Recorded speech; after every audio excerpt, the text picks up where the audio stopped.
for more members to appear. We do not have a quorum yet.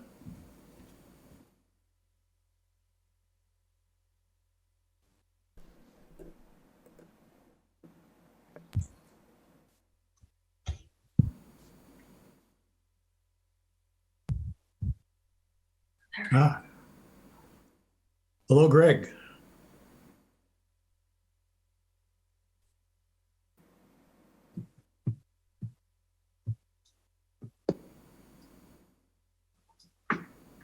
Hello, Greg. Hi, Don. There you go. Okay, we have 3 of our members, which is sufficient for a quorum to handle what we have to handle tonight. My name is Don Carlson. At least to my right on the Zoom is Jim Hutchison, and the latest arrival is Greg Babcock. And we just got Noel Halverson. Hello, Noel. All right. We'll start out. We've got a few things we have to deal with first. Noel, Greg, Jim, you need to abstain from voting tonight on any of these issues? No.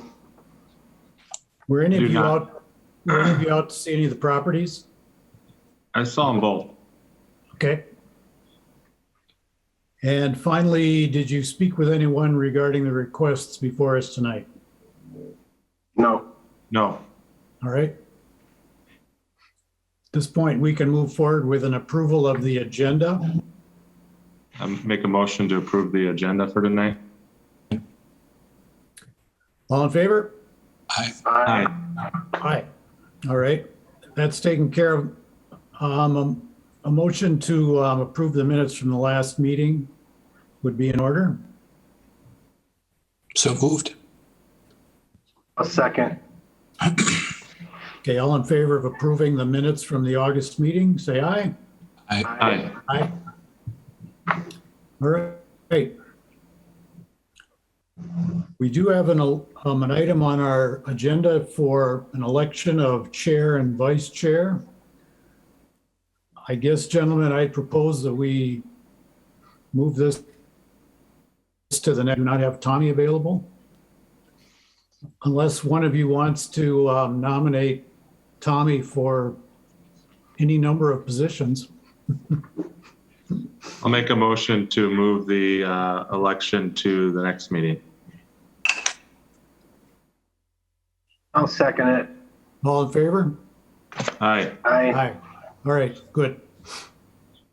So we can jump right in here. We have the first item for business is Crosby's, 157 Garden Gate Court. You want to tee it up, Paul? Sure, thank you, Mr. Chair. Can everyone see the screen? Is that visible to everybody? Yes. This is a property located on the far northwest side of Green Bay on the end of Garden Gate Court.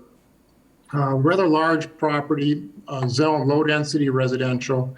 The home was built in 1991. The home is fairly close to the right-of-way, which is kind of causing some of the problem here.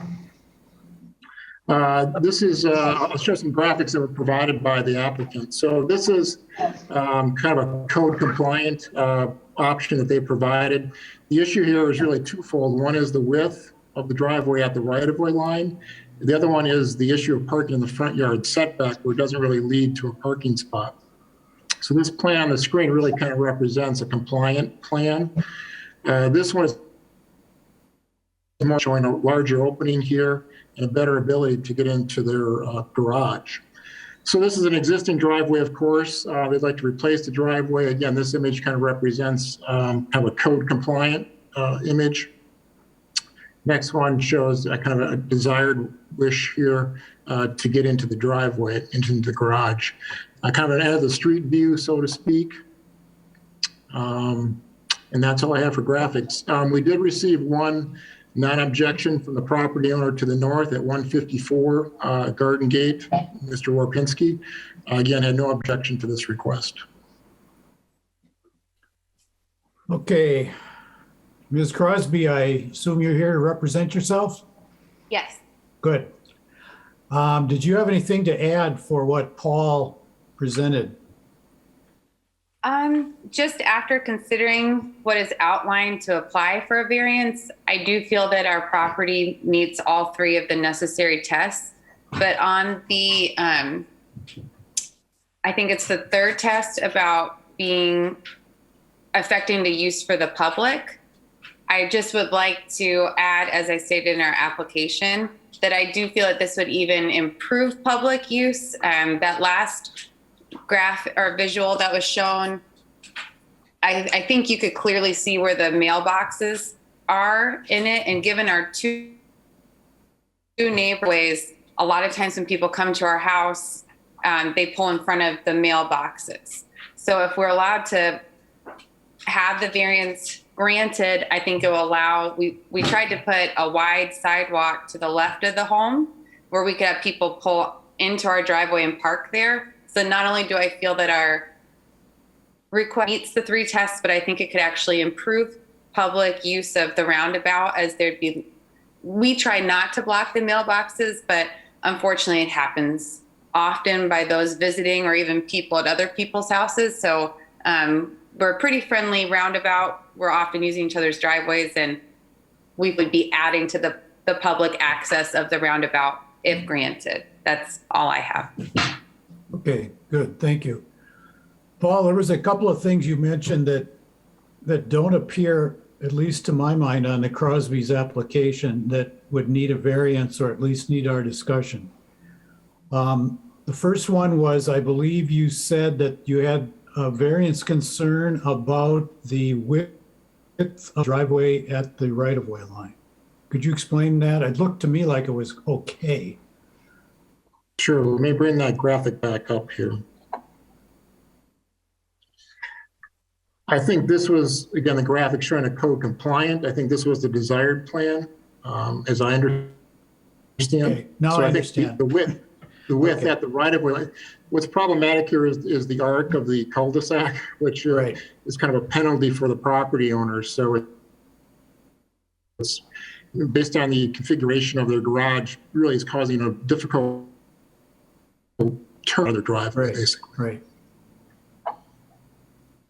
Yeah, the way that house was placed on the lot kind of leans into this problem. Yeah, if it was set back, maybe it could be better or not side-loaded possibly, but I mean, that's kind of the circumstance that they've inherited here. The other thing you mentioned, Paul, was that it does not lead to a parking spot. Do you not believe that 10 feet is sufficient? Well, I think it's kind of parking correct. I mean, kind of it's parking in the front setback is our concern. Again, kind of based on the configuration of the lot. Okay, just because if you took that setback arc, it's impinging into that extra driveway spot. Is that it? Exactly, yes. Okay, okay. Okay, yeah. The applicants seem to be a victim of geography here, but I will pass this over to my esteemed colleagues for any questions or concerns they may have of Paul or the applicant. Noel, Jim, Greg? I'm just wishing Tommy were here for this item. The petitioner has prepared their arguments, I think, in the manner to which we've designed the form, and it's great to hear the arguments, the tests that's been presented, and to see that. So, thank you, and I have the proposal. It seems pretty reasonable given the configuration of the parcel and its position on that cul-de-sac. Jim or Greg? I don't have any questions. Agree with Greg, but on a procedural thing, do we have to open the floor for comment first? Very good, Jim. Is that a motion, Jim? I Yeah, I appreciate your move to open astute. the floor. Yes, we have a motion made to open the floor for discussion Second. and seconded. All in favor? Aye. Aye. Very good. Now we're legitimate again. Okay.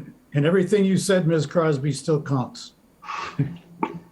Jim or Greg? Did you, Jim? No, I agree with Noel. On Okay, this. then I think a motion is in order. I don't have any problems with this either. I would move approval of the variance as depicted in the graphic of what they're intending to do. I'm not going to try and capture all the specifics of that or reiterate it. So, but I think the proposal as mapped is reasonable and We have a second? I'll second it. Very well. We have a motion made and seconded to approve the variance request for the 157 Garden Gate Court property. All in favor? Aye. Opposed? Very good. You have your variance. Awesome. I am realizing that that might be the only copy I have of the approved driveway. If I were to come by, could I get a copy of it back? Sure, or I can email it to you. I just want to make sure you finish up the permit as well. So working with Peter Eric in our office to get the Okay. permit. Okay, excellent. There was a long, long time ago that I was in law school when I first moved here, and the driveway has been a real problem, but reading through it was the most fun. I had a lot of fun doing this. nice. So I'm glad it worked out where it continued to be fun, and thank you for your time. Thank you. Well done. Thank you. And now we know why the arguments were presented in such a good fashion. I was going to bring up that we did not put ourselves into the situation with this. We did nothing to make the width wider or place it closer to the road. So I think that did pass the other test. But thank you, gentlemen, for seeing it that way also. Thank you. You're welcome. Thank you. All right, go Pack. Yeah.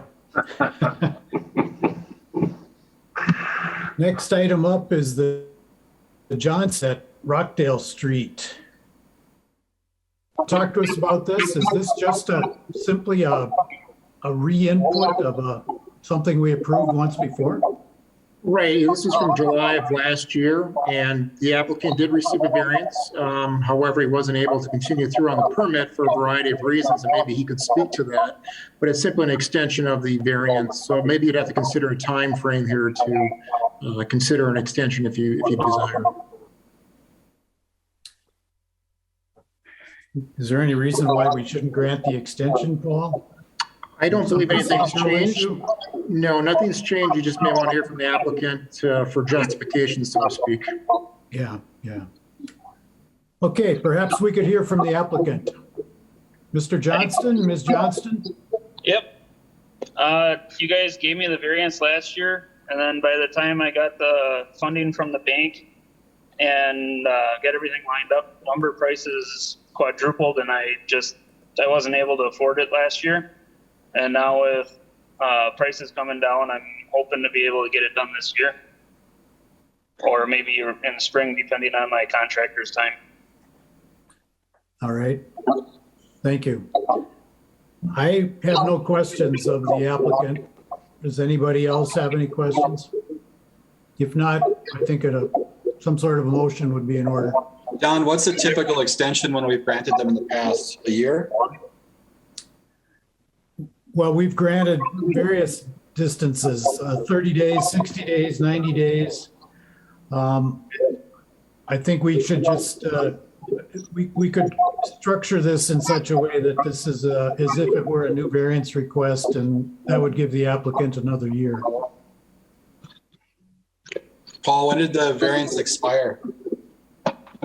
July 20th of 2020. Well, actually, July 20th of 2021, I'm sorry. Okay. So there was some miscommunication between me and the applicant. We just crossed, our paths didn't quite cross, so the application came in late, no fault of his. So that's why you're seeing it right now. So again, I would think it'd be reasonable to extend it for 12 months at this point. 12 months from now or 12 months From now. From now, yeah. I would move that we extend the variance to September 30th of 2022. I'll second it. Very well. We have a motion made and seconded to approve the variance extension requested for the Johnstons on Rockdale Street. All in favor? Aye. Opposed? We're good.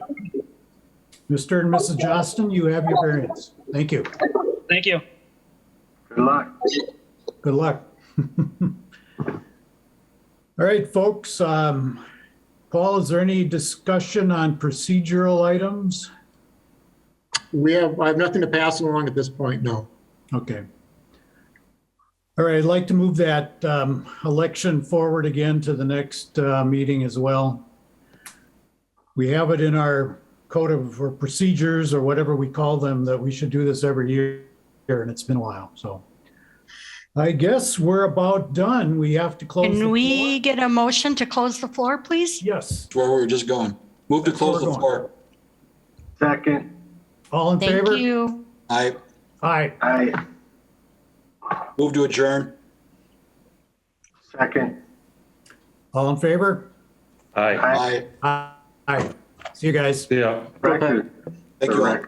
Yeah, Bye. 15 minutes. Aye. Yeah, record. That was quick. You guys. Yeah.